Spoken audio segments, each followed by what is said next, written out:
Okay, and now we're ready for our program. First up is Margarita Shalina, who was born in Leningrad and raised on the Lower East Side. She writes poetry in English, translates poetry from Russian, and is the independent book buyer for St. Mark's Bookshop. I can also say that Richard was very fond of her. She's going to read a piece from Richard's memoir called The Oldest House, and then she's going to follow with some poems. Give a good hand to Margarita Shalina.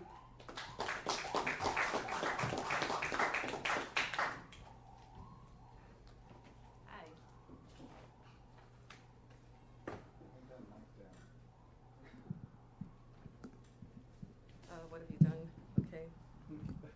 Thomas, I'm scared. Okay. The Oldest House. We lived in the oldest house in Jersey City Heights, 1874. We didn't have any central heating. There was a fireplace in each room, although some were boarded up. There were oil stoves in each room. For heat, we put a can of oil in the back of the stove and lit the stove. The newer houses had steam heat, but there was no basement in our house where the furnace would have been. I was born in 1933, and I was brought straight home to the house. We lived at 1187 Summit Avenue, Jersey City, New Jersey. It was very cold in the winters. When the evening started to go down in temperature, it was time to go upstairs and jump into bed, try and get warm under the covers. The cold air seemed to be good for the health. I never got sick in the winters. I lived in that house with my parents until they passed away, and then I kept the family home until 1976. I was an only child.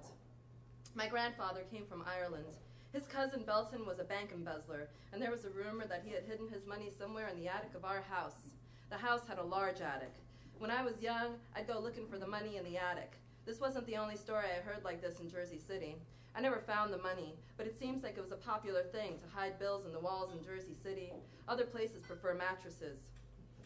Belton had the house built in 1874, and in 1898, my grandfather took it over from him. Then my mother moved back in when my grandfather needed to be taken care of. He was an invalid with a broken hip, and his hip never repaired itself. He walked with a cane. He was 6 feet tall, which was very unusual in those days. Some of my mother's brothers were that tall, too. My grandfather lived with us until he died. He was in his 70s. I was 6 when that happened, and my mother held me back from school for 1 year because she wasn't ready for me to leave the house. When I was a kid, there was a road we'd drive through the Meadows if we were going to Secaucus, and outside we'd see these shacks. The shacks were like sheds, like where you would keep tools or something. Where the shack stood, the ground was a heavy black sod. It wasn't even mud. You could sink into it like quicksand. The shacks were full of men who were out of work and totally displaced by the Depression. But they had gathered wood and made shelter from the elements.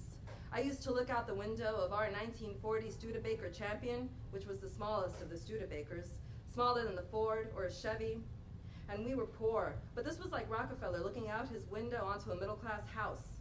This was Hooverville, named for the president who was in office at the time of the market crash.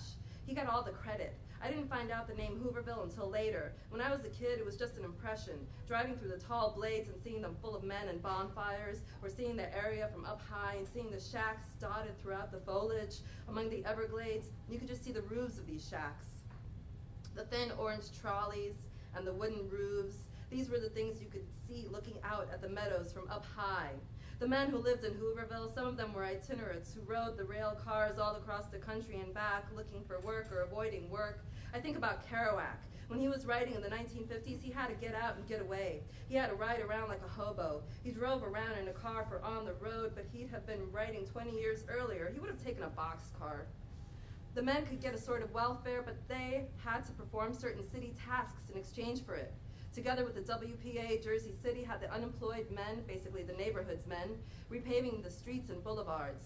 This happened every spring, the march of the steamrollers. The men would drive the steamrollers, tarring over the potholes. The word pothole was not even in the vernacular. There were brutal, steady winters in those days. Now homeless people die in winter cold. But in Jersey City, the men can go down to a federal warehouse to get free clothing. The clothing was plentiful then. This was about 1938, was World War I surplus uniforms. So the men would get these World War I Army overcoats. They were made of heavy, thick wool. You put one on and it was like you were inside a house. You'd see all these men walking around in these khaki overcoats down to their ankles. Nobody had frostbite. It got to be hard to stay with the memories. You don't stay physically surrounded by the memories. They become too much to live alone with in the house. If you're raising a family, you can pass on the memories of the house to your children. But when you're there by yourself, you can't pass the memories on, so they just hang around. My mother passed things on to me from when she was young in that house, but I found both my parents 6 months apart, my father in the backyard, my mother in the living room chair. 2 years later, I sold the house. The old house. Everything in it formed an impression. Going to sleep meant walking up those particular wooden stairs. Waking up was seeing light through the curtains of that particular window. If you don't move around from place to place, then that's it. To you, your whole idea of home is that house.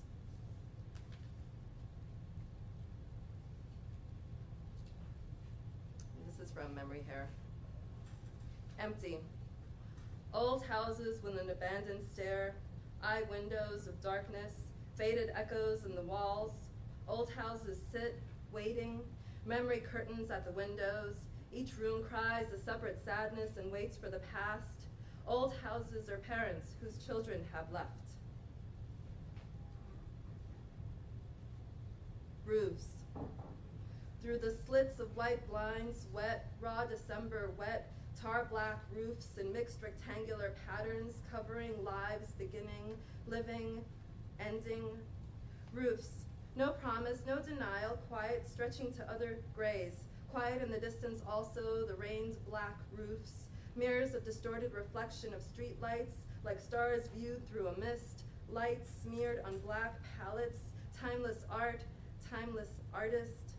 Roofs covering the past, they speak not of the future, they are now. Reality black with hints of light, roofs sleep, elevated graves, headstones of brick.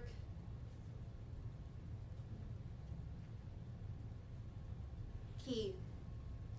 You find an old key in a drawer and you wonder what it's really for. And even though there's no lock to fit, you wonder why you're saving it. Like remembering a song of old or a person whose name you couldn't hold, all pushed back into that drawer, being saved. Who only knows what for?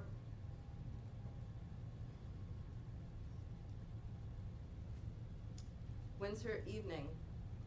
There is winter light, but it's a gray light, and it makes one feel gray. The chill arrives, and one longs for past warmth, a memory buried, home before night closes the lid. Childhood sleep. The bedrooms were upstairs. You had to climb stairs to sleep, closer to the stars that way. You could see the night horizon. Prayer seemed more intimate upstairs, quieter above, easier to dream. One last look at the pictures on the wall, pictures that were there when life started. Eyes closed to greet a dream. There were no thoughts. Dreams come quickly when one is a child. Years later, not one dream can be remembered. One only remembers that it was easy to dream.